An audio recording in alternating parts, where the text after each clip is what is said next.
যদি পারো ভুলে যেও, এই ছিল তার শেষ কথা। সেই থেকে শুরু হলো দুজনার নীরবতা।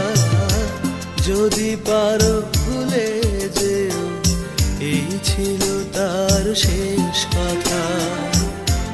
যদি পারো